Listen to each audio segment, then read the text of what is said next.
কয়েক সপ্তাহের আলোচনার পর যুক্তরাষ্ট্র ও ইরান একটি প্রাথমিক সমঝোতায় পৌঁছেছে, কিন্তু যুদ্ধের স্থায়ী অবসান নিয়ে এখনো বড় ধরনের অনিশ্চয়তা রয়ে গেছে। বিশ্লেষকদের মতে অন্তত তিনটি গুরুত্বপূর্ণ ইস্যু এই সমঝোতা ভেঙে দিতে পারে। বিষয়টি উঠে এসেছে বিবিসি বাংলার এক প্রতিবেদনে। প্রতিবেদনে বলা হয়, দুই দেশের মধ্যে 14 দফার একটি সমঝোতা স্মারক স্বাক্ষরিত হয়েছে। এতে 60 দিনের মধ্যে চূড়ান্ত চুক্তির আলোচনা শুরু, হরমুজ প্রণালী পুনরায় চালু, যুক্তরাষ্ট্রের নিষেধাজ্ঞা শিথিল এবং ইরানের অর্থনৈতিক পুনর্গঠনে সহায়তার বিষয়গুলো অন্তর্ভুক্ত রয়েছে।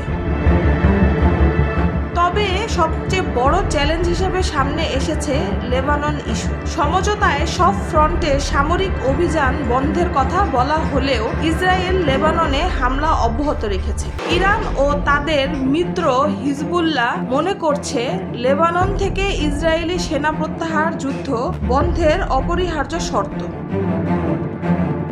দ্বিতীয় বড় বাধা ইরানের ইউরেনিয়াম সমৃদ্ধকরণ কর্মসূচি। আন্তর্জাতিক পারমাণবিক শক্তি সংস্থা এর তথ্য অনুযায়ী ইরানের কাছে বিপুল পরিমাণ উচ্চ মাত্রায় সমৃদ্ধ ইউরেনিয়াম মজুদ রয়েছে। এটি কিভাবে নিয়ন্ত্রণ ও ব্যবস্থাপনা করা হবে তা এখনো অমীমাংসিত।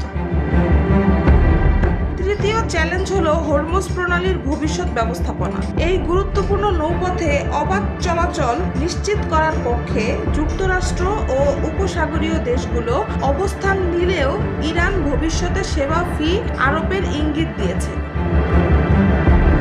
বিশ্লেষকদের মতে বর্তমান সমঝোতা মূলত একটি কাঠামোগত অগ্রগতি মাত্র।